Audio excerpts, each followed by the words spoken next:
나아만 장군은 엘리사가 와서 자신을 영접하지 않고 또 그 어떤 종교적 행위도 해주지 않아서 매우 불쾌한 심정으로 아람으로 돌아가려고 했습니다. 그러나 아람으로 돌아가려고 몸을 돌렸지만 종들의 진심 어린 말을 듣고 다시 마음을 돌이켰죠. 큰 기대감 없이 엘리사의 말대로 요단강으로 가서 몸을 7번 씻었습니다. 그런데 놀랍게도 그의 피부가 어린아이의 살같이 회복되어서 깨끗하게 되었다라고 성경이 증언합니다. 자, 이 놀라운 일을 경험한 나아만은요, 그 자리에서 바로 엘리사가 머물고 있는 집으로 가서 그의 앞에서 귀한 고백을 하게 됩니다. 오늘은 그 장면을 살펴볼 겁니다. 자, 15절 다시 한번 읽을까요? 열왕기하 5장 15절 함께 읽습니다. 시작. 나아만이 모든 군대와 함께 하나님의 사람에게로 돌아와서 그의 앞에 서서 이르되 내가 이제 이스라엘 외에는 온 천하에 신이 없는 줄을 아나이다. 청하건대 당신의 종에게서 예물을 받으소서 하니. 자, 몸이 깨끗하게 된 나아만은 모든 군대와 함께 엘리사에게 와서 그의 앞에 섰습니다. 처음 엘리사에게 왔을 때는 그가 아마도 말 위에 서서 엘리사가 자기의 앞에 나와 서기를 기다렸었던 모습이었는데 지금은 그가 스스로 겸손히 엘리사에게 나와 엘리사 앞에 서게 되었죠. 엘리사 앞에 서게 된 나아만은 말합니다. 내가 이제 이스라엘 외에는 온 천하에 신이 없는 줄을 아나이다. 자, 이러한 나아만의 고백은 이스라엘의 하나님 여호와는 여러 신들 중에 가장 강한 신이라는 고백이 아니라 이스라엘의 하나님 여호와만이 유일한 신임을 고백하고 인정하는 내용이 됩니다. 아시다시피 고대에는 지역신의 개념을 가지고 있었습니다. 그래서 그 나라마다 주로 섬기는 신이 각자 있었고 그 외에 또 여러 신들을 많이 섬길수록 좋다라고 그렇게 생각을 하고 있었습니다. 그래서 기본적으로는 다신 사상을 가지고 있고 여러 신을 섬기는 중에 지역신을 또 우선시하여 섬기는 그런 문화가 팽배하던 때였습니다. 그 주신을 본다면 베니게 지역은 바알이 있었고 모압에는 그모스가 있었고 또 암몬에는 몰렉이 있었고 또 아람에는 림몬이라고 하는 신들이 있었습니다. 이 대부분이 다 바알이 이런 모습 저런 모습으로 또 표현한 거라고 또 말하기도 합니다. 자, 그래서 이방 사람들의 입장에서는 언제나 여호와는 이스라엘의 하나님이었어요. 아람의 하나님이 아니었어요. 베니게의 하나님이 아니었어요. 암몬의 하나님은 아니었어요. 오직 이스라엘의 하나님만이 여호와다, 이렇게 생각을 했었던 거죠.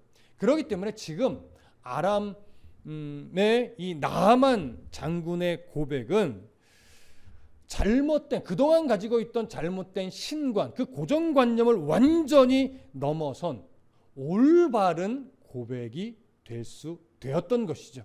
그래서 이스라엘 하나님 여호와만이 정말 유일한 신임을 내가 이제 인정합니다. 이제 유일한 신으로 고백합니다. 이런 모습이 된 거예요. 너무나 정확하고 올바른 신앙 고백을 하는 그런 모습인데 이 모습이 너무나 귀함에도 불구하고 안타까운 것은 뭐냐면 사실 이 고백은 지금 북이스라엘 왕과 북이스라엘 백성들이 진심을 다해 고백하는 내용이라는 사실이 해야 되는 사실이라는 내용이에요. 이스라엘 왕이 이런 고백을 해야 돼요. 이스라엘 백성이 이런 고백을 해야 돼요. 그런데 현재는 이스라엘 왕도 이스라엘 백성도 이 고백을 하지 않고 오히려 우상을 따라가고 있어요.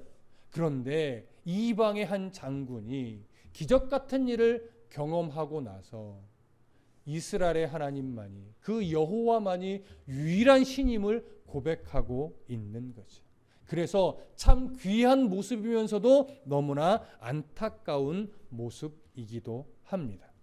자, 여호와 하나님이 어떤 분인지 정확하게 깨닫고 고백한 나아만은 이제 엘리사에게 아주 겸손하게 말합니다. 청하건대 당신의 종에게서 예물을 받으소서. 자, 여기 보면 나아만이 자신을 뭐라고 표현하냐면 엘리사의 종이라고 표현을 합니다. 이것은 노예와 같은 종이라는 의미가 아니죠. 여호와 하나님을 유일한 신으로 인정함과 동시에 엘리사를 그런 여호와 하나님의 온전한 선지자로 인정하며 높이는 표현이에요. 그래서 자신을 그의 앞에서 낮추며 종이라고 표현한 것이죠. 이런 겸손한 표현에는요, 여호와 하나님이 더 이상 이스라엘 백성들만의 하나님이 아니라 나의 하나님도 된다라고 하는 고백도 담겨 있는 겁니다.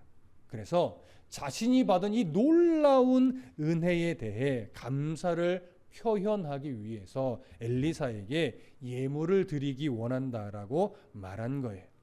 나아만은 엘리사가 원하기만 한다면 자신이 가지고 온 모든 그 어마어마한 양의 예물을 다 드렸을 겁니다.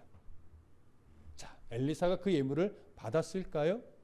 그렇지 않았겠죠? 본문을 통해서 한 번 더 확인하겠습니다. 16절을 보겠습니다. 16절 함께 읽습니다. 시작. 이르되 내가 섬기는 여호와께서 살아계심을 두고 맹세하노니 내가 그 앞에서 받지 아니하리라 하였더라. 나아만이 받으라고 강권하되 그가 거절하니라. 자, 엘리사는 여호와의 살아계심을 두고 맹세하면서 당신의 예물을 받을 수 없다라고 정중하게 그러나 또 단호하게 거절했습니다. 자, 그 이유는 좀 몇 가지로 나눠볼 수 있는데 첫 번째는 이거죠. 나아만을 고친 것이 엘리사가 아니에요. 누구의 은혜로 고쳐진 거예요? 여호와 하나님의 은혜로 고쳐진 거예요. 그렇기 때문에 이 영광은 사람이 취하면 안 되죠. 오직 모든 영광이 여호와 하나님께만 돌아가야 되기 때문에 자칫 엘리사가 예물을 받으면 그 영광을 자신이 가로채는 격이 될 수 있어요. 그렇기 때문에 정중하게 거절을 한 겁니다. 그리고 여기에 또 하나의 이유가 있죠. 세상의 것으로는 하나님의 은혜를 갚을 수 없기 때문입니다. 어떠한 예물로 얼마만큼의 예물로 감히 하나님의 은혜를 갚을 수 있다라고 말할 수 있겠습니까? 이 세상의 금은 보화로는 이 세상이 제일 값지다라고 말하는 것으로는 하나님의 은혜를 갚을 수 없습니다. 그렇기 때문에 굳이 예물을 받지 않은 거지요. 여러분, 하나님의 은혜를 갚는다 표현은 참 그럴듯하고 또 귀한 표현이기도 합니다. 그러나 우리는 분명하게 알아야 됩니다. 이 땅에 살아가는 동안 우리는 어떠한 노력을 다해서라도 하나님의 은혜를 갚을 수 없는 자들입니다. 또 하나님은 은혜를 갚으라고도 말하지 않습니다. 오직 우리는요, 은혜를 갚아야 되는 존재가 아니라 하나님이 우리에게 주신 은혜를 늘 공급받으며 살아가야만 하는 연약한 자들이에요. 그 연약함을 인정해야 돼요. 그래서 갚으려 하는 태도보다는 늘 은혜를 사모하는 마음, 늘 은혜를 갈망하는 마음, 그 은혜로만 산다는 고백을 가지고 사는 태도, 이것을 가지는 것이 오히려 더 하나님을 기쁘시게 하는 겁니다. 우리가 잘 아는 다윗 왕도 바로 하나님께 무엇인가를 해드리려고 했던 큰 교만을 저질렀었죠. 그때가 언제예요? 사무엘하 7장에 나와 있는 하나님께 성전을 지어드리겠다라고 했던 그때예요. 그래서 나단 선지자에게 내가 이렇게 왕권이 튼튼해지고 나라가 강력하니 이제 좀 하나님 앞에 성전을 지어드릴 수 있겠다. 나는 이렇게 백향목 궁에 사는데 여호와 하나님이 저 천막으로 되어 있으니 내가 이걸 견딜 수가 없다라고 하는 마음으로 나단에게 고백했는데 사람인 나단 선지자는 그것이 귀한 고백이라고 받아줬지만 하나님은 받아주지 않았습니다. 내가 그를 높여줬더니 그가 이제는 뭐나 됐냐 하나님 앞에 뭔가를 해드린다라고 한다 라면서 그의 고만을 꺾으셨어요. 완전히 거절하셨죠. 그래서 성전은 너 때 못 짓게 한다. 너의 후손 때 지켜야 할 거다 하면서 아주 중요한 말을 했어요. 너의 왕위를 내가 견고하게 해주는 거야. 네가 잘 싸우고 네가 통치를 잘해서 견고하게 되는 것 아니야. 내가 너의 왕위를 계속해서 견고하게 해줄 것이고 내가 너에게 은혜를 베풀 것이고 내가 너를 지킬 거야. 네가 날 위해서 할 것은 없어. 다만 내가 너의 아버지이기 때문에 너의 인생 속에서 내가 원하는 길에서 벗어난다면 나는 너를 사랑하기 때문에 사람의 매와 인생의 채찍을 될 것이다. 그러니 그게 복이라는 거죠. 그게 은혜라고 하는 것이죠. 다만 내가 사람의 매를 대고 인생의 채찍은 되겠지만 사울을 버렸던 것처럼 너는 버리지 않는다라고 하는 정말 은혜의 말씀을 해주셨어요. 차라리 하나님의 매를 맞고 돌아오는 것이 훨씬 낫죠. 인생의 채찍을 맞고서라도 주님 앞에 바르게 서는 것이 훨씬 좋은 겁니다. 자, 이렇듯 하나님은 다윗의 교만도 꺾으셨습니다. 그러니 나아만의 이 모습 또한 그의 중심은 선한 의도였을지 몰라도 엘리사는 그 중심의 마음은 받았지만 그 예물은 정중히 거절한 거예요. 바로 이런 이유에서입니다. 그리고 또 하나, 엘리사가 이렇게 거절한 또 하나의 중요한 이유가 있는데 그것은 뭐냐면 나아만에게 하나님의 선지자는 이방의 주술사들과는 다르다는 것을 보여주어야만 했던 겁니다. 하나님의 선지자는 하나님의 능력, 신의 능력을 이용해서 돈을 버는 장사꾼이 아니기 때문에 그래요. 그러니 하나님의 선지자는 오직 하나님의 뜻을 따라 하나님의 능력을 전달하며 하나님이 어떤 분인지만 드러내는 존재이지 하나님의 능력을 이용하여 부를 축적하는 그러한 장사꾼이 아니기 때문에 그래요. 만일 지금 예물을 받아버리면 엘리사도 다른 주술사들처럼 하나님의 능력을 이용하여 돈을 버는 그런 류의 한 사람밖에 되지 않을 거예요. 그래서 더 단호하게 거절한 거죠. 여러분, 이 모습은 오늘날 목회자에게 정말 중요한 교훈이 됩니다. 오늘날 목회자는 하나님의 말씀을 전하는 자이지 말씀을 이용하여 돈을 버는 장사꾼이 아니기 때문에 그렇습니다. 비록 목회자의 생활은 교회 성도들의 헌금을 사용해서 어떤 생활비로 또 급여로 이렇게 주어지기는 하지만 기본적으로 목회자는 말씀 장사꾼의 역할을 해서는 안 돼요. 말씀을 바르게 가르치고 전하고 말씀대로 함께 살아가는 리더의 역할이지 말씀 장사꾼이 아니란 말이죠. 그렇기 때문에 다른 목회자와 비교를 하는 차원이 절대 아니라 예를 들어 성도의 결혼식에 주례를 한다든가 성도의 장례식에 장례를 집례한다든가 또 어떤 행사에 또 뭐 말씀을 전하게 된다든가 이럴 때 그 귀한 축복의 메시지를 전하고 나서 사례를 받는 것이 저는 옳다고 여겨지지가 않습니다. 물론 어떤 먼 거리를 성도들과 함께 갔다면 그 때로는 기름값이나 성도들과 함께 좀 고생하시는데 식사 정도 하세요. 이런 건 있을 수 있다고 쳐요. 무슨 말씀 이해되시나요? 그러나 목사님 수고하셨습니다라고 하면서 사례를 하는 건 결국 그것은 말씀 장사꾼이 되는 거예요. 좀 심하게 이야기하면. 그래서 저희 교회는 절대 안 되는 거예요. 제가 혹여나 성도들 주례를 했다고 해서 사례를 준다거나 장례를 인도했다고 해서 사례를 준다거나 어떤 뭐 아이 돌잔치에 설교를 해줬다고 해서 사례를 준다거나 있어서도 안 되죠. 그렇게 한다는 것은 저를 뭐 만드는 것과 똑같아요? 말씀 장사꾼 만드는 것과 똑같아요. 그러니까 저에게 그런 걸 부탁할 때는 아주 기쁨으로 부탁을 하는 것 당연하나 그것을 근거로 사례를 하려고 했다가는 어떻게 돼요? 혼나죠. 그래서 몇 번 혼날 뻔한 사람들이 좀 있었죠. 명심하십시오. 목사를 장사꾼 만드시면 안 됩니다. 당시 이때도 말 똑같아요. 엘리사도 하나님의 선지자는 하나님의 능력을 이용하는 장사꾼이 아니라는 걸 정확하게 드러내 보여줄 필요가 있었기 때문에도 그 나아만에게 예물을 받지 않겠다라고 정확하고 단호하게 거절해 준 것입니다. 아마도 나아만이 그 의도와 이유를 깨달았다고 여겨집니다. 그래서 다음 구절을 보면 5장 17절 그래서 나아만이 그 부분을 인정하고 다른 부탁을 합니다. 함께 읽어볼까요? 17절 시작.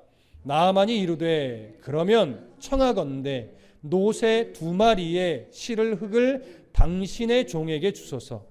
이제부터는 종이 번제물과 다른 희생 제사를 여호와 외 다른 신에게는 드리지 아니하고 다만 여호와께 드리겠나이다. 엘리사의 단호한 거절로 인해 예물을 드리지 못한 나아만은 이렇게 말하죠. 청하건대 노새 2마리의 실을 흙을 당신의 종에게 주소서. 나만이 왜 흙을 요청했을까요? 사실 정확하게 단정하긴 조금 어렵습니다. 다만 그 흙을 요청한 이유는 밝히지 않고 이렇게 또 말을 해요. 이제부터는 종이 번제물과 다른 희생제사를 여호와 외 다른 신에게는 드리지 아니하고 다만 여호와께만 드리겠습니다. 이런 귀한 고백을 했어요. 나만의 이 고백은 앞으로 다른 우상은 절대 섬기지 않고 오직 여호와 하나님만을 섬기겠다는 단호한 고백이 되죠. 여호와 하나님께만 제사를 드리겠다라고 하는 거예요.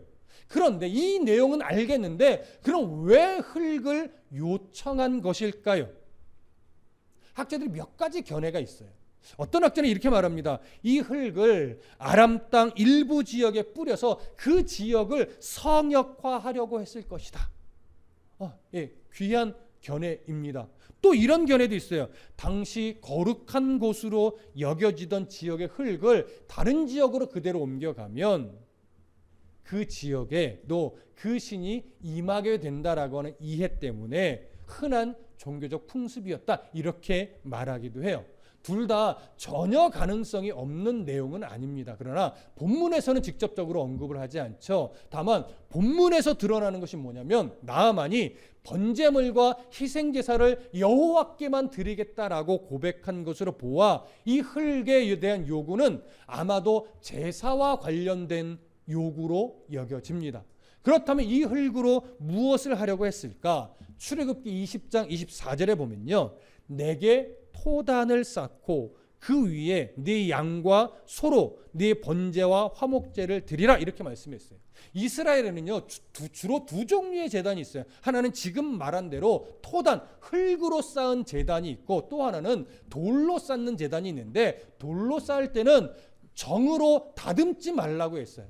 이방인들은 정으로 다듬고 예쁘고 화려하게 졌어요. 왜? 그래야 신이 감동한다는 이해 때문에. 그러나 우리 하나님은 그런 하나님이 아니라는 거예요. 사람의 정성으로 승부하지 말아라 이런 의도로 토단을 쌓든지 아니면 돌로 단을 쌓으려면 정으로 쪼거나 하지 말고 그냥 돌을 있는 모양 그대로 그냥 쌓아서 제단을 만들어라. 이렇게 하나님이 말씀하셨던 거예요. 이런 내용들과 연결해서 본다면 나아만은요. 지금 이스라엘의 그 흙을 가져다가 토단을 쌓아서 하나님 앞에 그 토단에서 하나님께만 제물을 드리며 제사하려고 했던 것으로 여겨집니다. 그렇게 보는 것이 가장 건강한 이해일 것으로 여겨져요.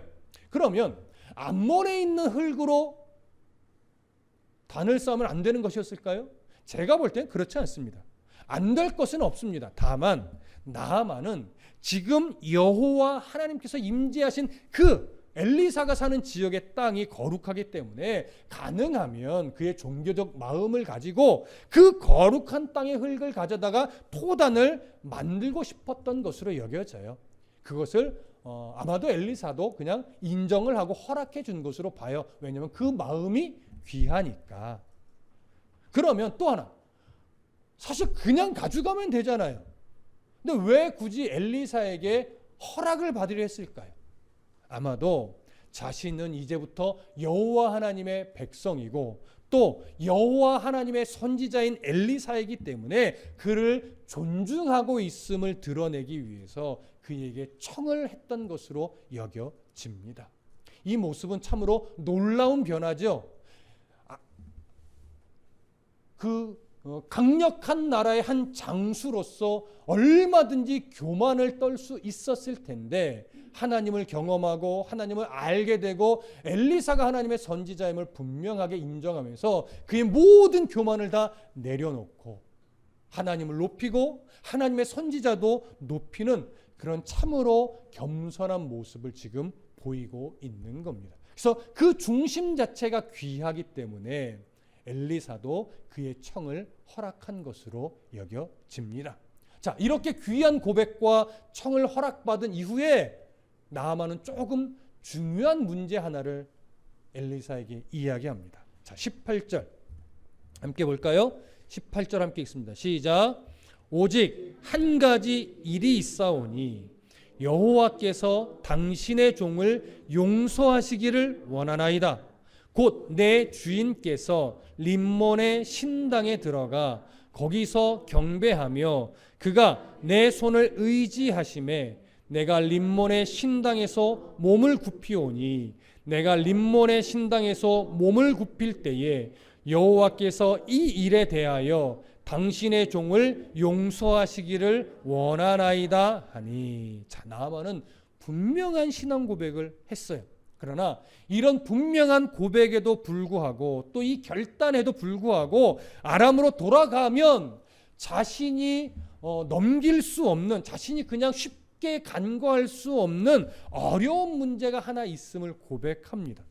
그것이 뭐냐면 바로 림몬의 신당에 자신이 왕을 도와 들어갈 수밖에 없다는 거예요. 그래서 먼저 이 표현을 해요. 여호와께서 당신의 종을 용서하시기를 원하나이다. 먼저 용서를 구해요. 그 다음에 왜 용서를 해주셔야 되는지 그 내용을 이야기하는데, 내 주인께서 림몬의 신당에 들어가 거기서 경배하며 그가 내 손을 의지하심에 내가 림몬의 신당에서 몸을 굽히오니 내가 림몬의 신당에서 몸을 굽힐 때에 여호와께서 이 일에 대하여 당신의 종을 용서하시기를 원하나이다. 여러분, 무슨 말인지 이해가 되십니까? 나아만은 어쩔 수 없이 왕의 신하입니다. 그리고 당시 왕은 자기가 제일 믿을 수 있는 신하를 데리고 항상 신당에 들어가 그 자신들이 섬기는 신에게 종교적 제사 행위를 합니다. 그러면 당연히 절을 할 수밖에 없는 거예요. 그렇다면 당연히 나아만은 왕과 함께 림몬의 신당에 들어가서 그 제사 행위를 할 수밖에 없는 거죠. 안 한다고 거절할 수가 있을까요? 거절할 수가 없죠. 당시 문화는 지금의 개인의 의견을 존중하는 이런 시대가 아닙니다. 반역 행위가 되어 잘못하면 죽임도 당할 수 있어요. 그래서 하나님 앞에 용서를 구해요. 자, 이 고백을 듣고 나서 엘리사가 어떻게 반응합니까? 19절 볼까요? 함께 읽습니다. 시작. 엘리사가 이르되 너는 평안히 가라 하니라. 그가 엘리사를 떠나 조금 가니라. 엘리사는 이런 나아만의 고백을 듣고 무엇라고 반응을 하냐면 평안히 가라, 이렇게 이야기를 합니다. 자, 엘리사의 이 말은 어떤 의미일까요? 참 해석하기 어려운 부분입니다. 나아만이 우상도 섬기고 하나님도 섬기는 것을 허락하는 걸까요? 그럴 리는 없죠. 하나님도 섬기고 우상도 섬길 수는 없는 거예요. 그렇기 때문에 우리가 우선 정리해야 할 것이 하나 있는데, 그것이 뭐냐면 나아만의 지금 이 고백이 림몬도 섬길 수밖에 없다라고 하는 그런 고백은 아니라는 거예요. 이거 잘 이해하셔야 돼요. 나아만이 지금 어쩔 수 없는 상황을 설명했는데 이 상황은요, 제가 어쩔 수 없이 림몬도 섬겨야만 합니다, 이 얘기를 하는 것이 아니에요. 자신이 온 마음을 다해 여호와 하나님만을 섬기기로 결단한 것은 분명한데, 이건 변할 수 없는 사실인데, 왕의 신하이므로 우상에게 제사하는 자리에서 자신이 해야 될 역할이 있다는 거예요. 그래서 그 역할을 할 수밖에 없는데 어떻게 하냐는 거죠. 몸은 숙이겠지만 나는 그 우상을 섬기는 것은 아니라는 거예요. 그냥 허상 앞에 몸을 숙이는 것밖에 안 된다는 거죠. 여러분, 이거는 무슨 말인지 이해돼요. 그렇죠? 나아만은 어쩔 수 없는 거예요. 하지만 자기는 림몬을 이제 섬기지 않아요. 하나님만 섬기는 건 분명히. 근데 왕을 따라 옆에서 절은 해야 돼요. 안 할 수는 없어요. 그래서 이 고백을 한 거예요.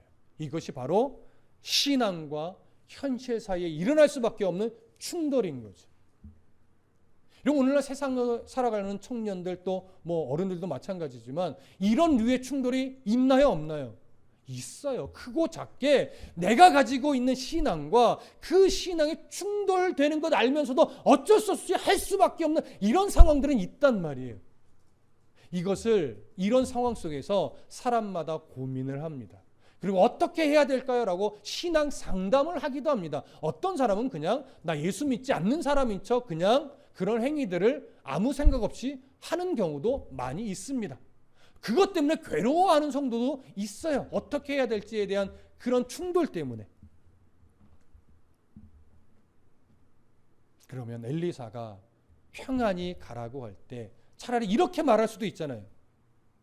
이왕 하나님을 믿기로 결심했다면 죽을 각오를 하고 림몬의 신당에 들어가지 마십시오. 죽으면 죽을지언정 우상 앞에 고개를 숙이는 것은 안 됩니다. 이럴 수 있죠. 그래서 오히려 더 절연한 의지를 불러일으켜주는 것이 옳다라고도 여길 수 있을 거예요. 그러나 엘리사는 그런 의미로 말하지는 않았습니다. 그냥 평안히 가라고 합니다. 이것은 단순하게 그냥 허락했다라고 하는 의미이기보다 엘리사의 이 말은요, 당신의 중심을 하나님이 받으셨다는 의미이며 당신의 그 고민을 하나님이 이미 아시고 이제 앞으로 당신의 여정의 걸음을 아주 구체적으로 인도해 가실 것이니 하나님만 의지하고 하나님이 풀어가시는 대로 한번 맡겨보십시오. 고민한다고 해결되지 않습니다. 하나님이 이미 당신의 중심을 보시고 앞으로 인생 속에서 당신의 걸음을 분명하게 인도해 가실 겁니다. 그러니 평안히 가십시오. 이런 의미의 말로 여겨집니다. 성경에는 더 이상의 기록은 없지만 하나님은 자신의 백성에게 늘 그래 오셨듯이 나만의 신앙 수준에 맞게 점차적으로 계속 구체적인 간섭을 해 주셨을 겁니다. 이방인의 사악한 정치와 종교 문화로 인해 나만이 어쩔 수 없이 몸을 굽힐 수밖에 없는 상황이었겠지만 그것은 끝까지 우상을 섬기는 행위가 아니라 그저 왕을 돕는 역할로서의 몸을 굽히는 행위임을 잊지 않게 하셨을 것이고 또 상황에 따라 점차 그 자리에서 나올 수 있도록 또 섭리해 주셨을 것이라 여겨집니다. 그리고 어느 순간에는 아예 림몬의 신당에 아예 들어가는 일조차 없도록 저는 섭리하셨을 것으로 여겨집니다. 그 사이에 나아만은 또 지혜도 구했을 것이고 하나님이 주시는 그 마음의 이끄심을 따라 단호하게 순종하는 모습도 있었을 것이라고 또한 여겨집니다. 이것이 하나님이 성도를 만져가시고 간섭하시는 방법이죠. 아직 나아만은 성숙한 신앙의 사람은 아니기 때문에 이제 하나님을 알게 됐고 이제 하나님만을 섬기기로 결단한 인물이기에 앞으로 차근차근 그의 신앙을 세워갈 것이고 차근차근 그의 결단을 사용해서 이제는 우상과 상관없는 삶을 살도록 섭리하셨을 것이라고 저는 믿습니다. 그렇다면 오늘을 살아가는 우리도 마찬가지죠. 특히 청년들 사회를 겪으면서 세상을 경험하면서 부딪히는 수많은 충돌이 있을 텐데 그 충돌을 다 이겨낼 수는 없습니다. 다만 그 충돌을 대할 때마다 끊임없이 하나님께 도움을 구해야 돼요. 하나님, 제가 이것이 하나님의 뜻과 다른 신앙에 많은 이 충돌이 있고 신앙의 갈등이 생기는 일입니다. 이것을 어떻게 해야 될까요? 물으면서 하나님 그때그때 주시는 지혜로 그 하나하나 극복해 나가고 이겨 나가고 그러면서 하나님이 문을 열어주시는 것을 여러분 경험하셔야 돼요. 그러면 이 험한 세상 속에서도 아름다운 그리스도인으로 하나님의 앞에 인정받는 그리스도인의 모습으로 멋진 흔적들을 남겨갈 수 있을 것입니다. 그렇기 때문에 엘리사의 이 말은요, 너무나 관대한 종교적 편의주의의 말은 아닌 겁니다. 여러분 무슨 말씀인지 이해되시죠? 그렇기 때문에 우리가 꼭 알아야 될 거, 하나님을 향한 절연한 의지와 결단이 있다고 해서 모든 현실의 문제가 다 사라지는 것은 아니다라고 하는 것이죠.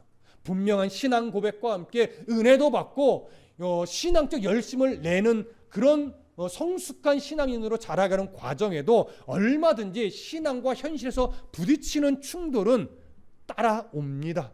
그때마다 나의 만족과 유익을 위해 하나님의 마음을 구하지 않게 되면 안 됩니다. 또 신앙에 타협하는 그런 타협의 신앙인이 돼서도 안 될 겁니다. 중심이 흔들리지 않고 끊임없이 하나님의 도움을 구하며 분별력을 가지고 믿음의 삶을 살아갈 수 있는 저와 여러분들이 되기를 간절히 소원합니다. 하나님이 지혜를 주실 것이고 도와주실 겁니다. 기도하겠습니다.